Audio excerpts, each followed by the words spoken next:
Eu não tenho mãe. Minha mãe morreu quando eu era bebê. Essa mulher tá confusa. Tirem ela daqui. Isso saiu da boca do meu único filho na frente de 200 pessoas no auditório do hospital. Gabriel, médico cardiologista respeitado. 200 pessoas olhando, celulares filmando, e eu sendo levada para fora como se fosse criminosa. Ele gritou aquilo enquanto eu tentava dar um abraço nele, mas ele me chamou de confusa, de maluca, pediu para os seguranças me tirarem dali. Mas o que ele não sabia? 3 meses depois, a filha dele ia nascer prematura, à beira da morte, e só eu podia salvar ela. E ele ia ter que me encontrar, me implorar, me pedir perdão de joelhos. Tudo começou naquela manhã de sábado, quando vi a matéria no jornal. Foto do Gabriel de terno, sorrindo, matéria pequena falando da posse dele como diretor de cardiologia do Hospital Santa Cruz. Recortei e colei no caderno onde guardo todas as conquistas dele. Caderno grosso, cheio de recortes de 20 anos, desde quando passou em medicina na USP até o casamento com a Larissa. Pensei, vou só dar um abraço, só dizer que tô orgulhosa. Nem precisa me apresentar para ninguém. 5 minutos e vou embora. Me arrumei com a roupa melhor que tinha. Calça social preta de brechó, blusa branca meio amarelada de tanto lavar, mas era a mais apresentável, sapato fechado velho, cabelo preso num coque, e peguei 3 ônibus até o hospital. 2 horas de viagem, cheguei 1 da tarde com as mãos suando de nervoso. Prédio lindo, todo de vidro, ar-condicionado gelado, recepcionista de terno que me olhou de cima a baixo quando falei que ia para a cerimônia de posse, mas deixou eu subir mesmo sem convite. Auditório no 3º andar cheio de gente bem vestida, perfume caro, conversa baixa, e eu sentei lá no fundão, quieta, só observando. Cerimônia começou e o diretor do hospital falou que Gabriel era exemplo de superação, órfão de mãe desde criança, criado por tios, lutou sozinho para chegar ali.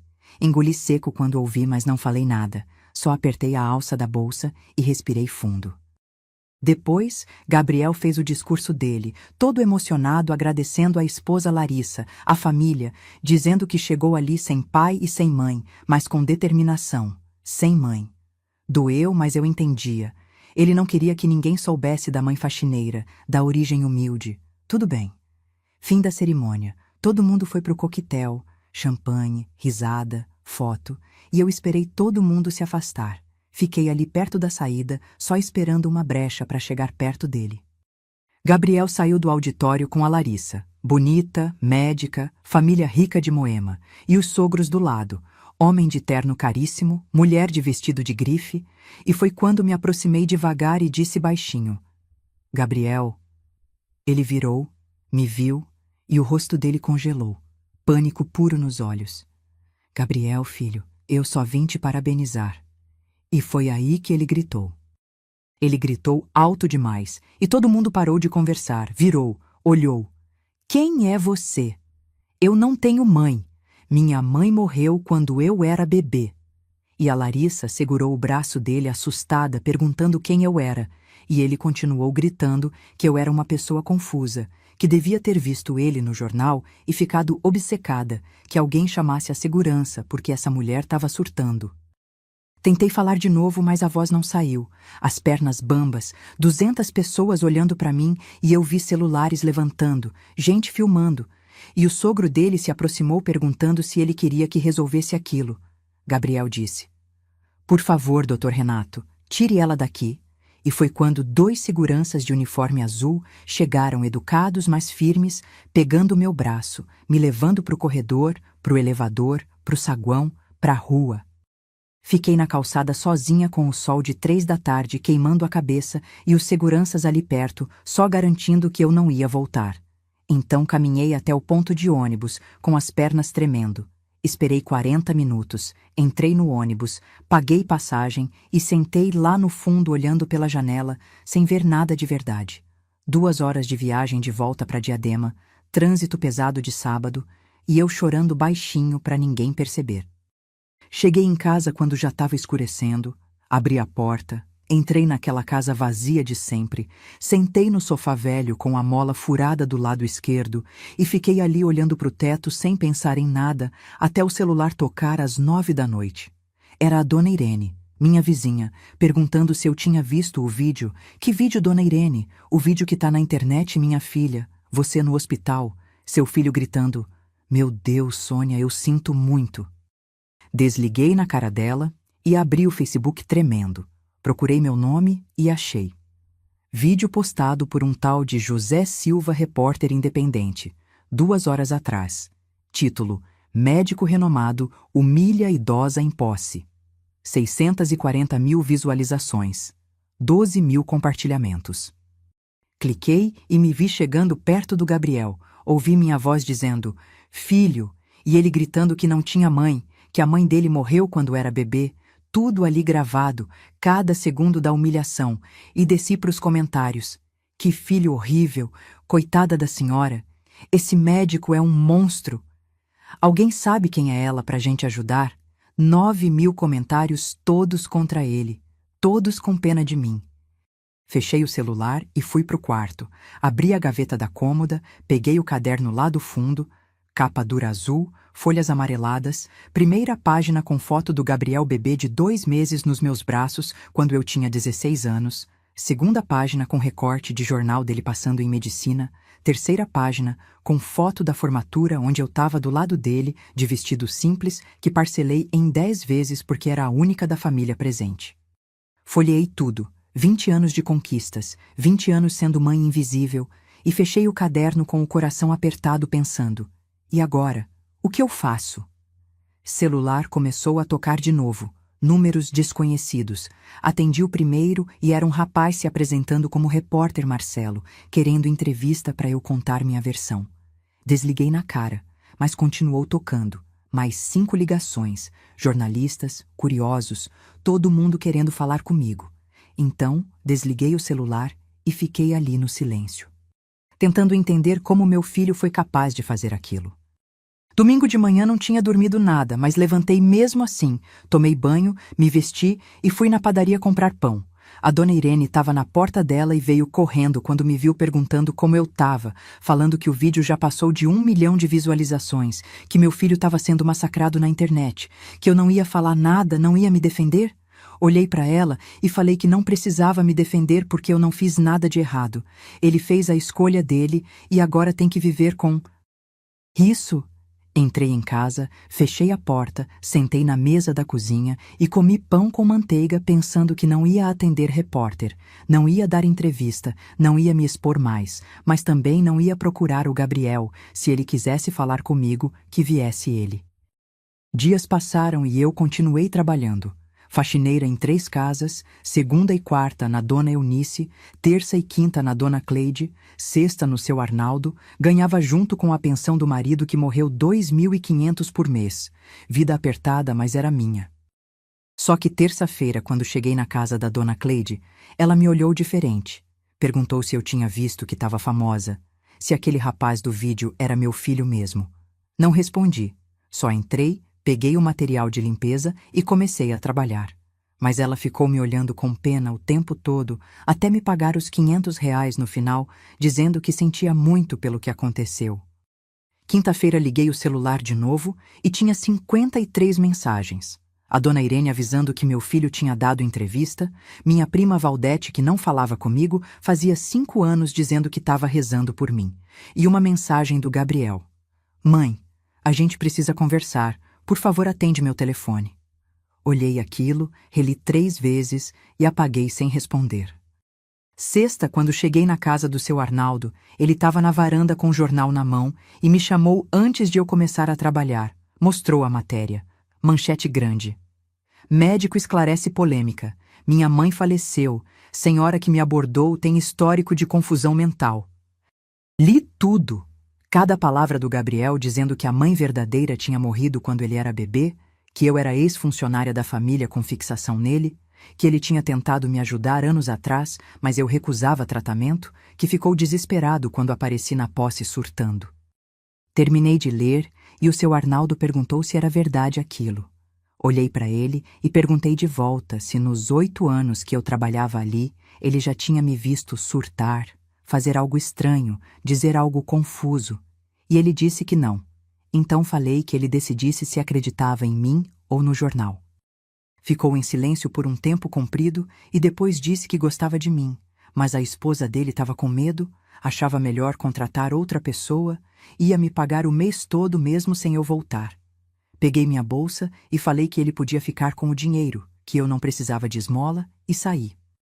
Voltei para casa no ônibus calculando que sem aquela limpeza perdia 600 por mês e não ia dar para pagar as contas, precisava arrumar outro trabalho, mas como se agora todo mundo achava que eu era louca.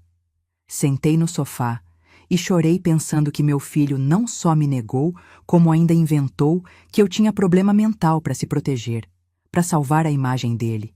E eu ali sozinha, sem ter como me defender, porque quem ia acreditar na faxineira contra o médico renomado?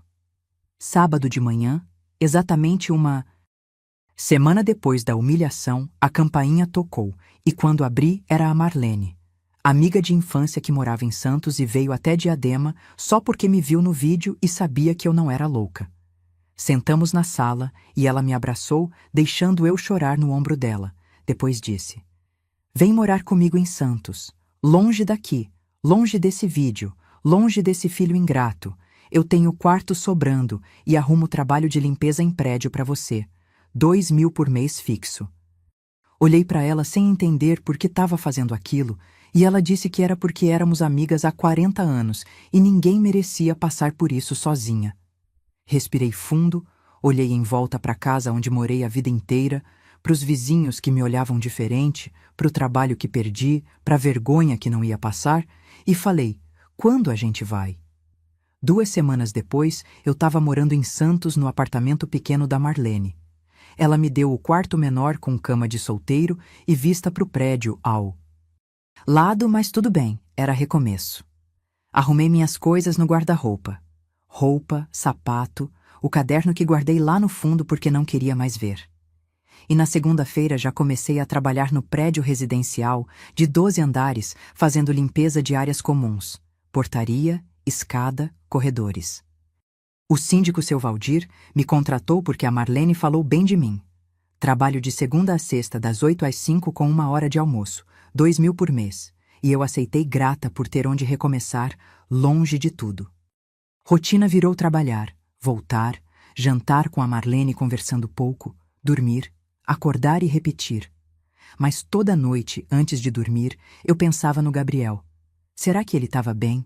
Será que o hospital tinha feito alguma coisa por causa do vídeo? Será que a Larissa tinha descoberto a verdade? Mas não ia atrás saber, porque se ele quisesse falar comigo, sabia onde eu estava.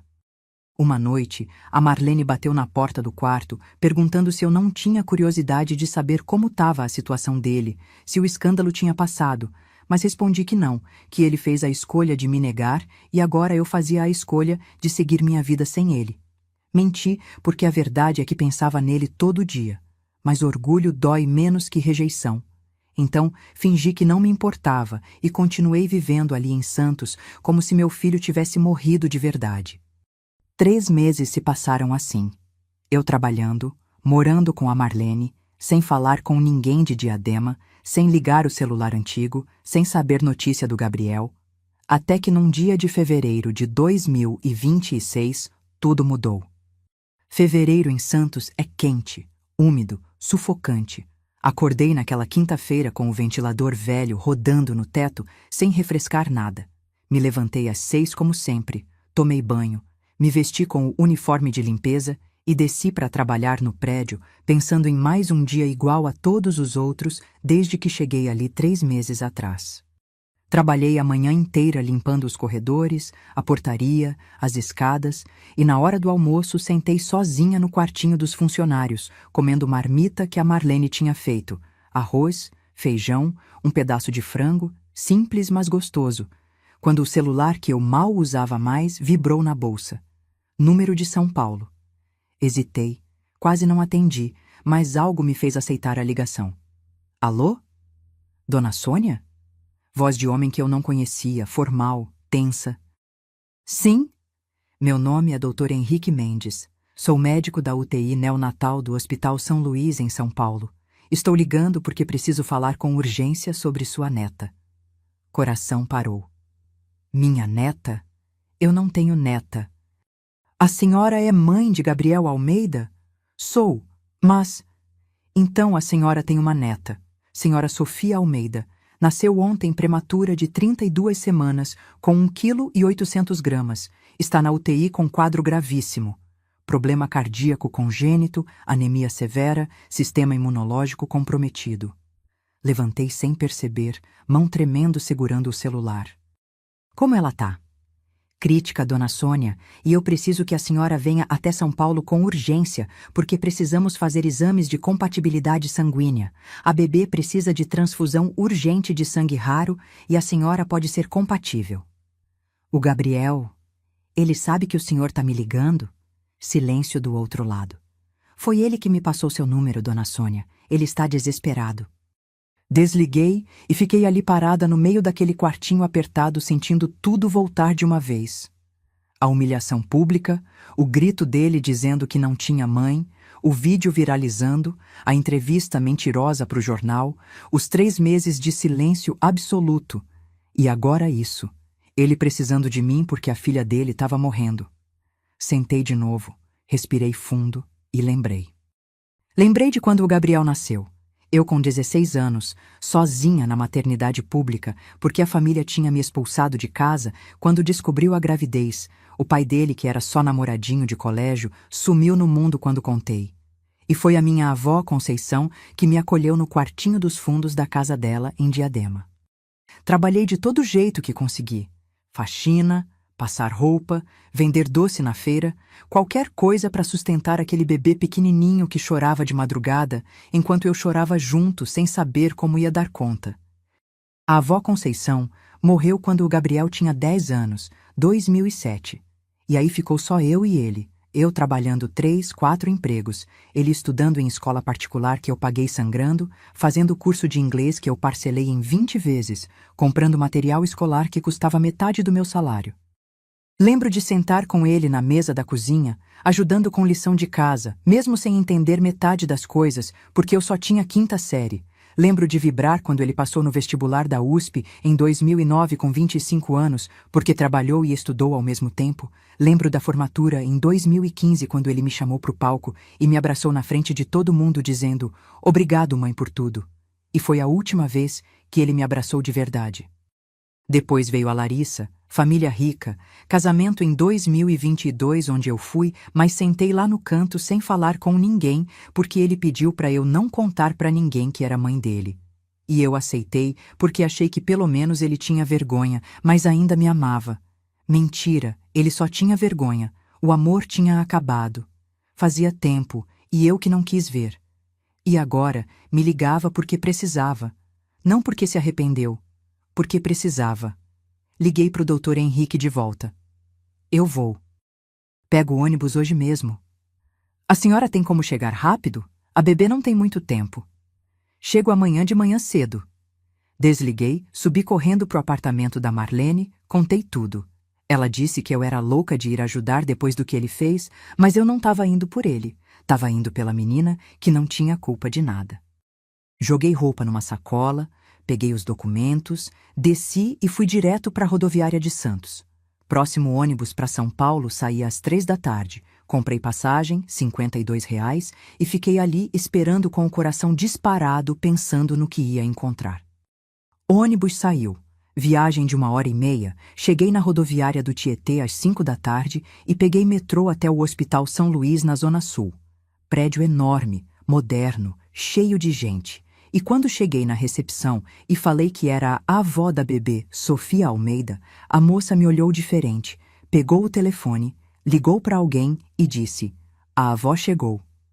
5 minutos depois, o Gabriel apareceu no corredor vindo em passos rápidos, olhos vermelhos, barba por fazer, roupa amarrotada, me viu e parou. A gente ficou ali, um de frente para o outro, sem falar nada por tempo que pareceu horas. Se você chegou até aqui, é porque essa história tocou fundo.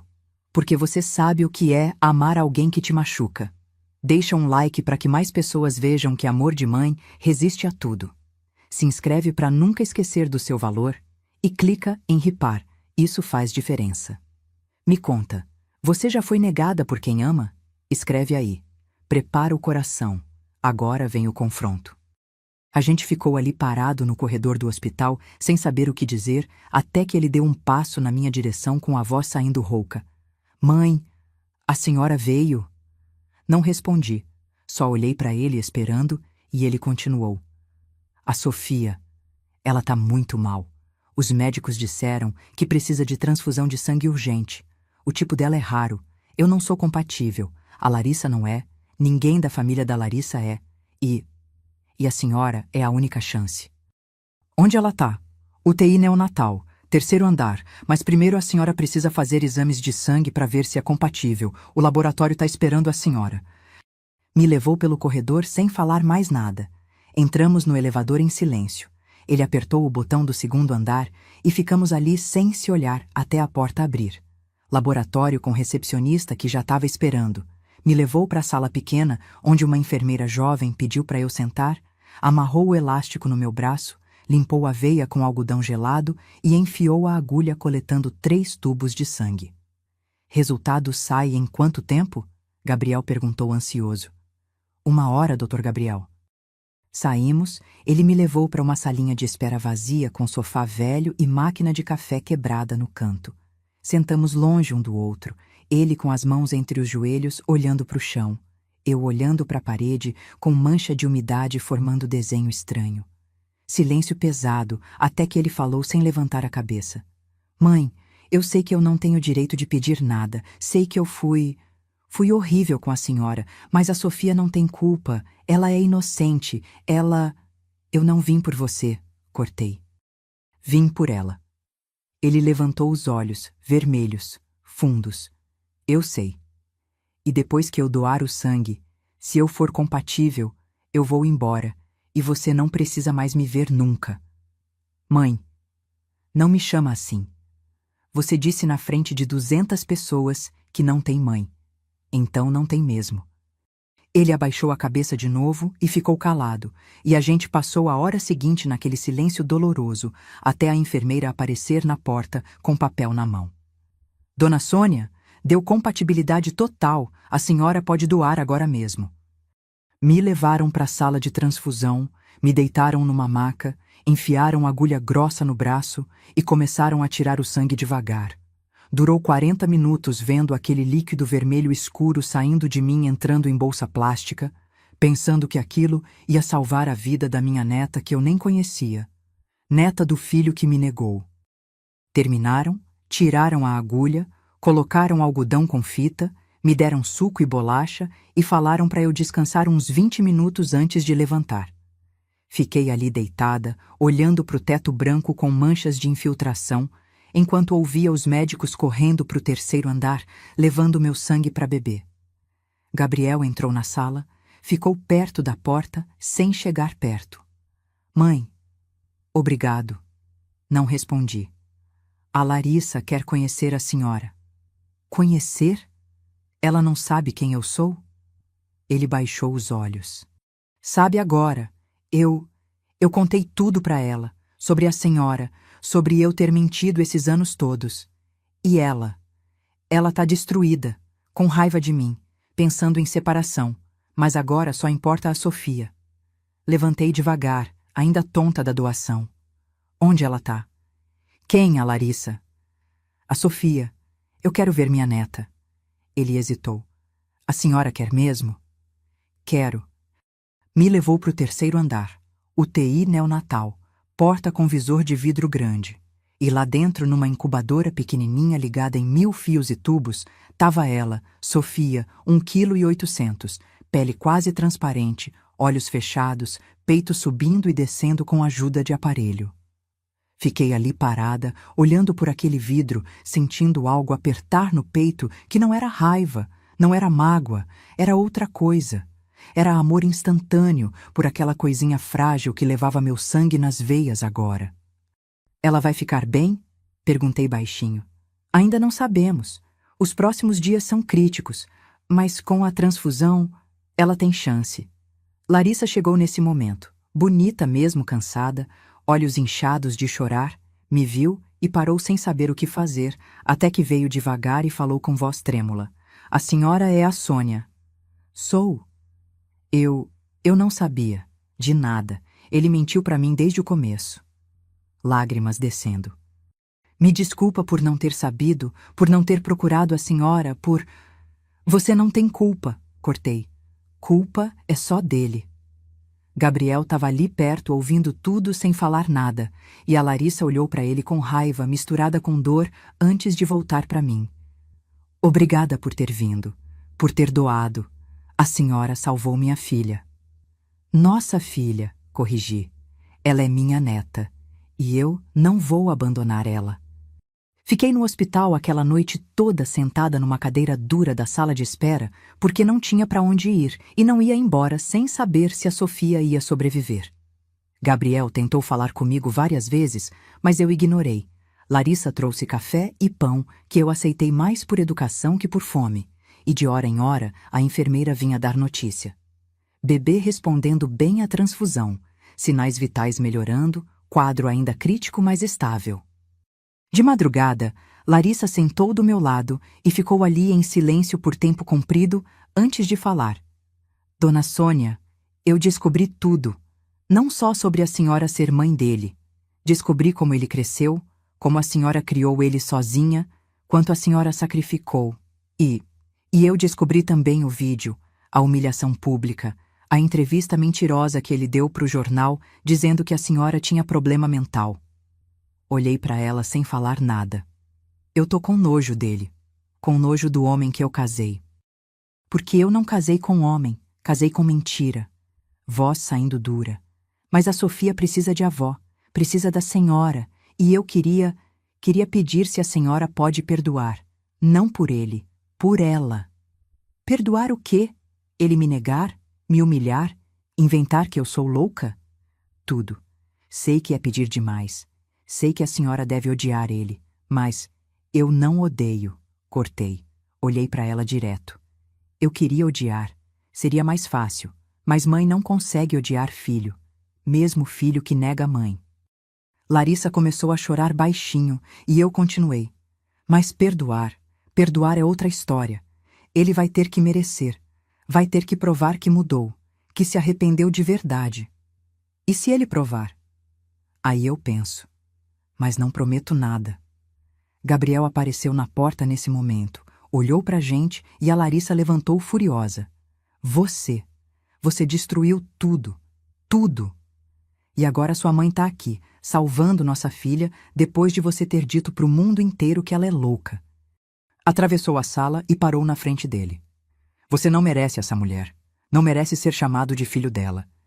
Saiu batendo o pé e deixou ele ali parado, destruído, me olhando com cara de quem quer falar 1000 coisas, mas não sabe por onde começar.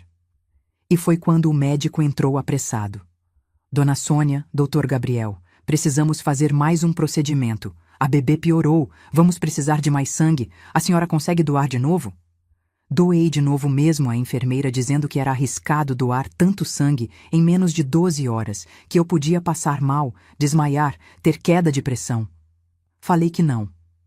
Importava, que tirasse o que precisasse, e me deitei naquela maca de novo, sentindo a agulha grossa entrando no braço, vendo meu sangue saindo devagar, enchendo outra bolsa, enquanto o mundo ficava meio embaçado nas beiradas.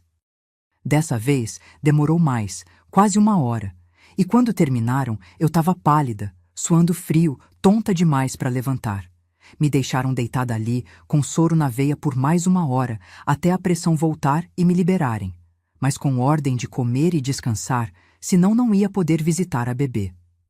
Gabriel ficou do lado de fora da sala o tempo todo, e quando saí, ele estava sentado no chão do corredor com a cabeça entre as mãos. Levantou quando me viu, veio perto, mas sem tocar. Mãe, a senhora precisa comer alguma coisa. Deixa eu pedir comida, qualquer coisa. Não preciso de nada de você. Mãe, por favor. A senhora doou 2 vezes. Tá fraca. Eu sei como tô. E eu decido do que preciso. Larissa apareceu com marmita da lanchonete do hospital. arroz com frango e salada. Me deu junto com suco de laranja e ficou ali do meu lado até eu terminar tudo. Depois me levou para um quartinho pequeno que os médicos usavam para descanso. Tinha uma maca estreita com lençol limpo, onde eu podia deitar um pouco. Descansa, dona Sônia. Eu fico com a Sofia. Qualquer coisa eu chamo a senhora. Deitei sem tirar sapato, coberta com cobertor fino que cheirava a hospital, e apaguei de exaustão. Sonhei com o Gabriel pequeno, 2 anos, correndo pela casa da avó Conceição, gritando: "Mãe, mãe, olha!", mostrando o desenho que fez no papel, e eu pegando ele no colo, rindo, beijando a bochecha gordinha dele. Acordei sobressaltada com alguém sacudindo meu ombro. Larissa, olhos arregalados. Dona Sônia, a Sofia melhorou, os médicos disseram que a segunda transfusão funcionou, ela tá estável. Levantei rápido demais, e o mundo rodou, mas não importava. Segui a Larissa até a UTI neonatal, e lá pelo vidro vi a Sofia com um pouco mais de cor na pele, menos aparelhos conectados, peito subindo e descendo sozinho sem ajuda de máquina. Os médicos em volta anotando coisas, acenando positivo, e o doutor... Henrique veio falar com a gente no corredor. A bebê respondeu muito bem, dona Sônia. A senhora literalmente salvou a vida da sua neta. Sem essa segunda doação, ela não teria resistido. Agora é acompanhar, mas o pior passou. Senti as pernas bambas de alívio e Larissa me abraçou forte, chorando no meu ombro, repetindo: "Obrigada, muito obrigada, a senhora é um anjo." Mas eu não era anjo. Era só a avó fazendo o que a avó faz, cuidando dos seus mesmo quando os seus não cuidam dela. Gabriel estava ali perto, e quando o médico saiu, ele se aproximou devagar, voz saindo baixa. "Mãe, eu não sei nem como agradecer. Não precisa agradecer. Não fiz por você.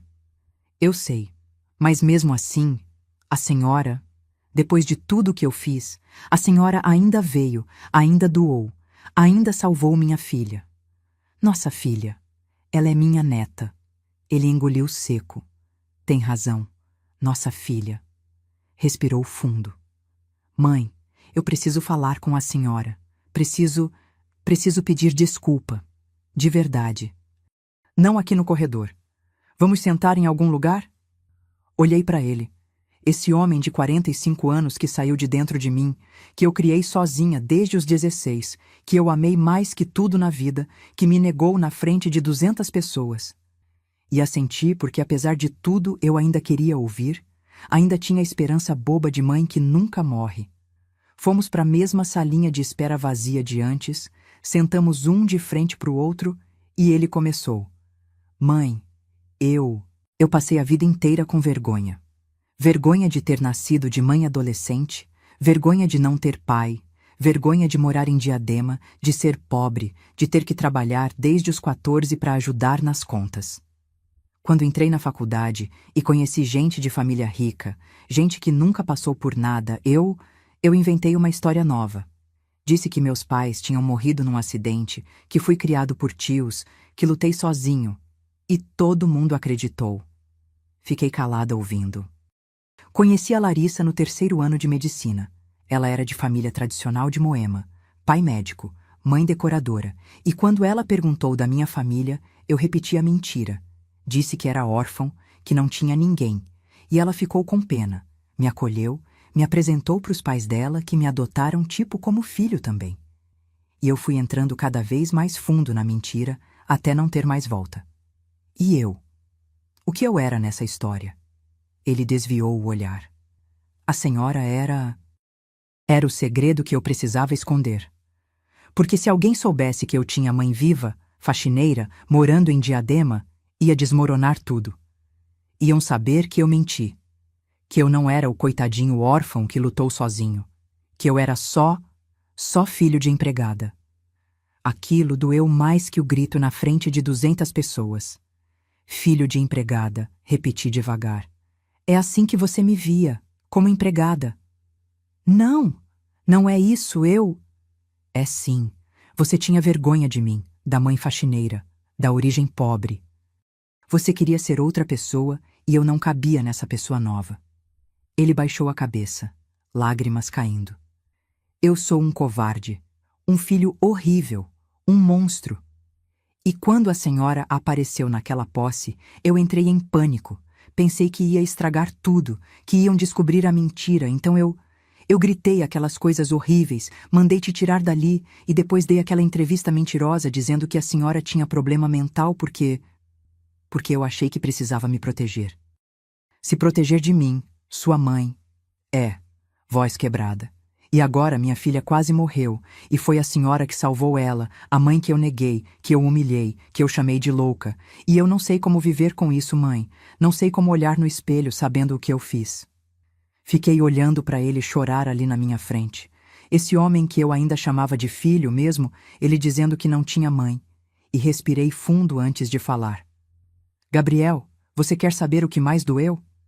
Não foi o grito. Não foi a humilhação pública. Não foi nem a entrevista mentirosa para o jornal. Ele levantou os olhos vermelhos esperando. Foi você crescer assim. Foi eu ter criado um filho capaz de negar a própria mãe por vergonha. Foi eu perceber que todos aqueles anos trabalhando 3 empregos, abrindo mão de tudo, passando fome para você comer, foi tudo para criar um homem que tem vergonha de mim. Mãe, deixa eu terminar. Voz firme. Você sabe quantas vezes eu poderia ter desistido? Quando descobri que estava grávida aos 16 e a família me expulsou, quando o pai de você sumiu, quando a avó Conceição morreu e ficou só eu e você, quando eu trabalhava de madrugada limpando o escritório e voltava para casa às 6 da manhã para te acordar e fazer café. Quantas vezes eu podia ter largado tudo, deixado você com alguém, seguido minha vida? Ele balançou a cabeça sem fala. Mas eu não larguei. Porque mãe não larga filho. Mesmo quando o filho larga a mãe. Limpei a lágrima que desceu sem eu perceber. Eu te amei desde antes de você nascer. Te amei quando era bebê chorando de madrugada. Te amei quando era criança bagunceira. Te amei quando era adolescente rebelde.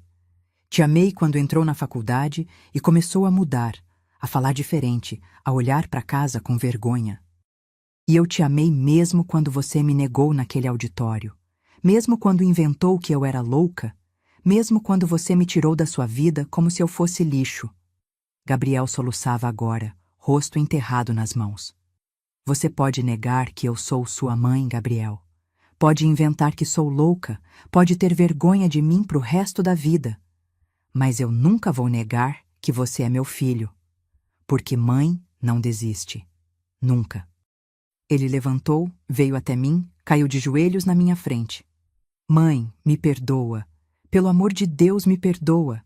Eu não mereço, mas eu tô implorando. Me perdoa. E me abraçou pelas pernas chorando que nem criança. E eu fiquei ali parada sem saber se abraçava de volta ou se empurrava ele para longe. Fiquei ali dividida entre o amor e a mágoa até que coloquei a mão na cabeça dele devagar e falei: levantar. Para de drama e levanta. Ele obedeceu, se sentou de novo, limpou o rosto com a manga da camisa que nem menino pequeno e eu continuei. Gabriel, eu não sei se eu consigo te perdoar agora. Não sei se algum dia vou conseguir. Mas eu sei uma coisa. Aquela menina ali na UTI é minha neta. E eu não vou abandonar ela.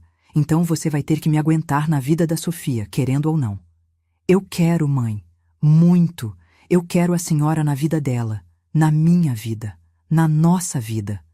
Então você vai ter que provar. Não com palavra. Com atitude. Vai ter que assumir publicamente que mentiu. Vai ter que contar a verdade para todo mundo. Vai ter que desfazer a mentira que você criou.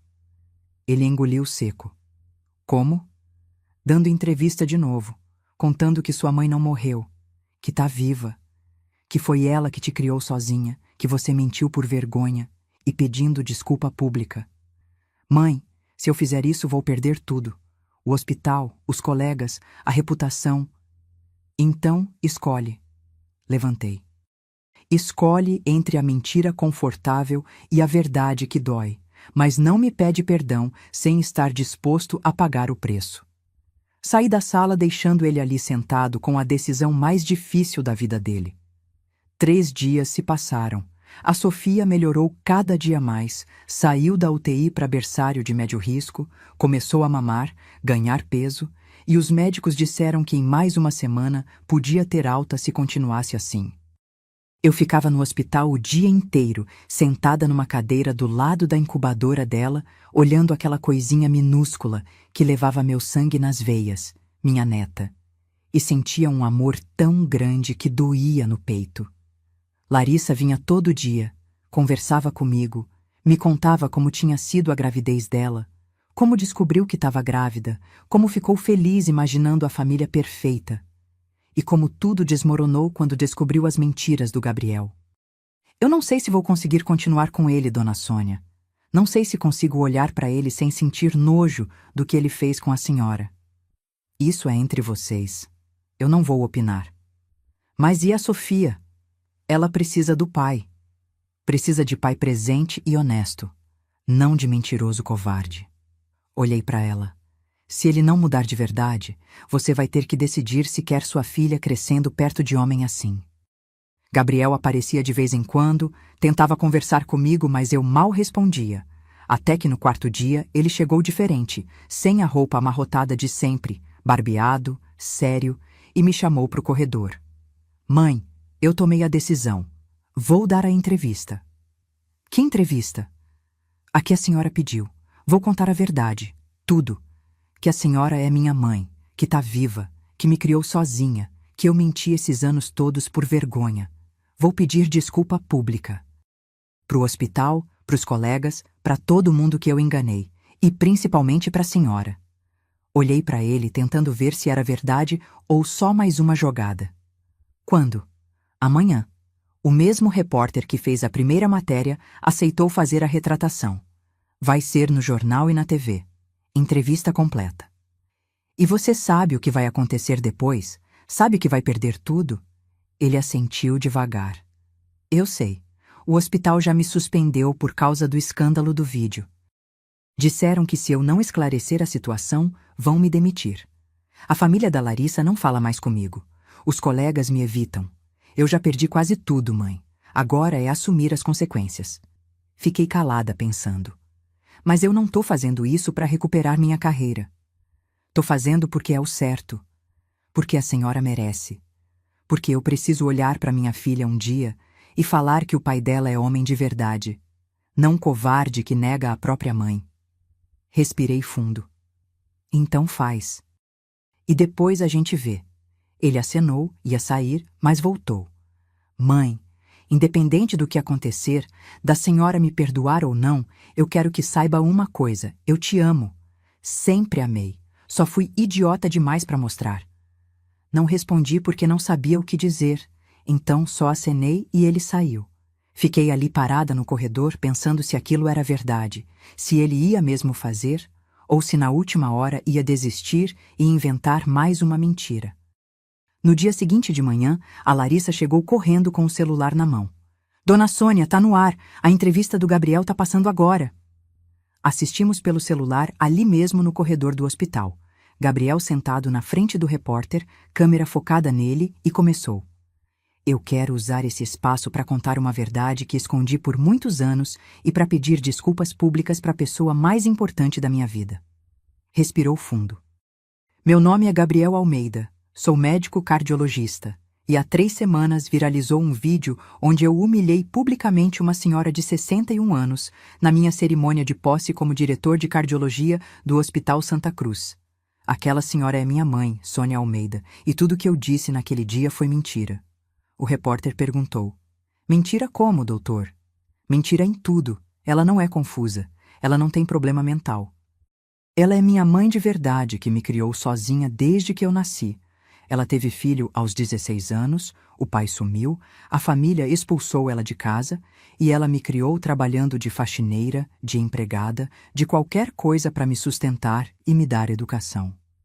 Voz dele tremendo. Minha mãe trabalhou 3 empregos ao mesmo tempo para me colocar em escola particular. Abriu mão de tudo para que eu tivesse chance de estudar, de crescer, de ser médico. E quando eu cresci, quando entrei na faculdade e conheci gente de família rica, eu tive vergonha. Vergonha da minha origem. Vergonha da minha mãe faxineira. Então, eu inventei que era órfão, que meus pais tinham morrido, que fui criado por tios. Lágrimas descendo. Menti para minha esposa, para a família dela, para os colegas, para o hospital, para todo mundo. E quando minha mãe apareceu naquela posse só para me dar um abraço, só para me parabenizar, eu entrei em pânico com medo que descobrissem a mentira. Então eu gritei aquelas coisas horríveis, mandei tirar ela dali e depois dei outra entrevista inventando que ela tinha problema mental para me proteger. Cobriu o rosto com as mãos. Eu sou um covarde, um filho horrível. E minha mãe mesmo, depois de tudo isso, quando minha filha nasceu prematura e precisou de transfusão de sangue urgente, ela veio de Santos até São Paulo e doou 2 vezes o sangue dela, salvando a vida da minha filha, da neta que ela nem conhecia. Olhou direto para a câmera. Mãe, se a senhora estiver assistindo isso, eu sinto muito. Muito mesmo. Pelo que eu fiz, pelo que eu disse, por ter negado a senhora, por ter te humilhado. A senhora não merecia nada disso. A senhora merecia filho que tivesse orgulho de dizer que é seu. E eu vou passar o resto da vida tentando ser esse filho, mesmo sabendo que talvez seja tarde demais. A entrevista acabou e fiquei ali parada, olhando para a tela preta do celular, sem saber o que sentir. Larissa me abraçou chorando, dizendo: "Ele fez, dona Sônia, ele realmente fez." Mas eu ainda estava processando, ainda tentando acreditar que aquilo tinha acontecido de verdade. Meu filho tinha contado a verdade, publicamente. Na frente do Brasil inteiro, tinha escolhido a verdade mesmo sabendo que ia perder tudo. Gabriel chegou no hospital 1 hora depois, olhos vermelhos, mãos tremendo, e veio até onde eu estava sentada do lado da incubadora da Sofia. Ficou ali parado, esperando eu falar alguma coisa. Vi a entrevista, falei sem olhar para ele. E você fez o que tinha que fazer, finalmente. Silêncio.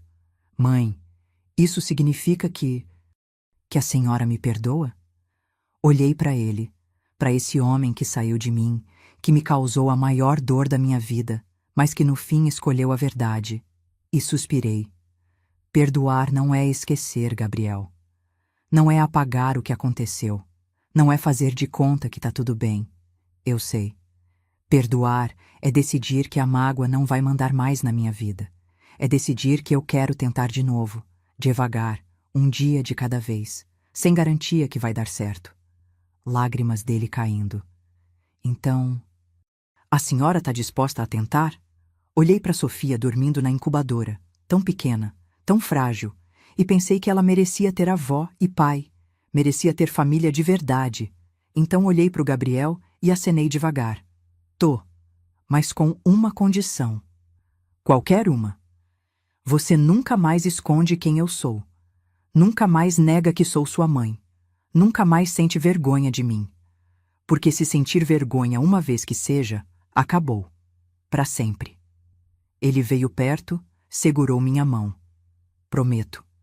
Por Deus, por tudo que é sagrado, prometo. E pela primeira vez em 3 meses, eu acreditei nele. 2 anos depois. Sofia com 2 anos e 3 meses. Gordinha, saudável, correndo pela casa em Santos. Não a casinha velha de Diadema onde morei a vida inteira, mas apartamento pequeno de 2 quartos que o Gabriel comprou para mim no Gonzaga, perto da praia, onde moro sozinha, mas recebo visita toda semana. Sábado de manhã, e a campainha tocou. Abri e lá estava ela, minha neta, gritando "vovó", com aquele jeito dela, e o Gabriel atrás carregando sacola de supermercado. Trouxe as coisas pro almoço, mãe. Pensei em fazer aquela macarronada que a senhora ensinou. Larissa chegou logo atrás com um bolo de chocolate que fez de madrugada. Os 3 entraram e a Sofia correu direto pro quarto dela aqui de casa. Quarto que o Gabriel montou com cama, brinquedo, roupa, tudo para ela se sentir em casa quando vem. E eu fiquei ali na porta vendo meu filho cozinhar na minha cozinha, a nora dele pondo a mesa, a neta brincando, e pensei como tudo mudou desde aquele dia no hospital. Gabriel perdeu o cargo de diretor, óbvio. Hospital particular não ia manter alguém que virou escândalo nacional, mas conseguiu trabalho como médico plantonista em hospital público e estava feliz assim. Dizia que era mais leve trabalhar sem ter que fingir ser quem não era. Larissa quase pediu divórcio, mas decidiu dar uma chance. Fizeram terapia de casal por 1 ano. Ainda estavam reconstruindo confiança, mas estavam juntos. E eu estava em paz. Finalmente. Almoçamos os 4. Macarronada com molho bolonhesa que o Gabriel fez caprichado, salada, bolo de chocolate de sobremesa, e depois sentamos na varanda pequenininha do apartamento, vendo a Sofia brincar com boneca enquanto tomávamos café. Mãe, Gabriel falou de repente, queria te agradecer. Agradecer por quê? Por não ter desistido de mim. Por ter me perdoado quando eu não merecia. Por ter dado essa chance para a gente reconstruir. Olhei para ele, para esse homem de 47 anos que ainda era meu menino. Mãe não desiste de filho, Gabriel. Quantas vezes eu vou ter que repetir isso? Ele sorriu, aquele sorriso dele que eu não via desde quando era criança. Até eu acreditar de verdade. Sofia veio correndo, subiu no meu colo, me abraçou com aqueles bracinhos fofinhos. Vovó, fica comigo para sempre? E eu abracei ela de volta, sentindo o coração cheio. Para sempre, minha linda. Vovó não vai a lugar nenhum. 63 anos de vida me ensinaram. Amor de mãe aguenta tudo. Humilhação, rejeição, negação, mentira. Aguenta e continua amando porque mãe não desiste nunca, mesmo quando o filho desiste dela. O Gabriel me negou na frente de 200 pessoas. Inventou que eu era louca, me tirou da vida dele como se eu fosse lixo. Mas quando a filha dele precisou, fui eu que salvei. Porque sangue não nega sangue, e mãe não abandona filho, mesmo filho que abandona mãe. Perdoar não é esquecer. É decidir que a mágoa não vai mandar mais. E eu decidi. Hoje meu filho me apresenta com orgulho, minha nora me chama de mãe, minha neta me ama. E valeu a pena ter esperado. Porque no fim, amor sempre vence. Você que amou essa história, eu preparei algo especial para você. Algo para te fazer companhia todos os dias, para quando o coração apertar. Para você lembrar que amor de mãe nunca desiste. É um e-book com 120 mensagens diárias. Mãe nunca desiste. Deixei o link aqui nos comentários fixados. É só descer e pegar. É meu presente para você. Essa história acabou, mas tenho certeza que vai ficar com você. Se ela te tocou, deixa um like. Isso me ajuda a continuar trazendo histórias assim. E me conta, o que mais te marcou? Foi a humilhação pública? Foi o perdão da Sônia? Foi o arrependimento do Gabriel? Escreve aí embaixo. Tem muitas outras histórias de superação esperando por você aqui. Se inscreve e clica em Hyper para não perder a próxima.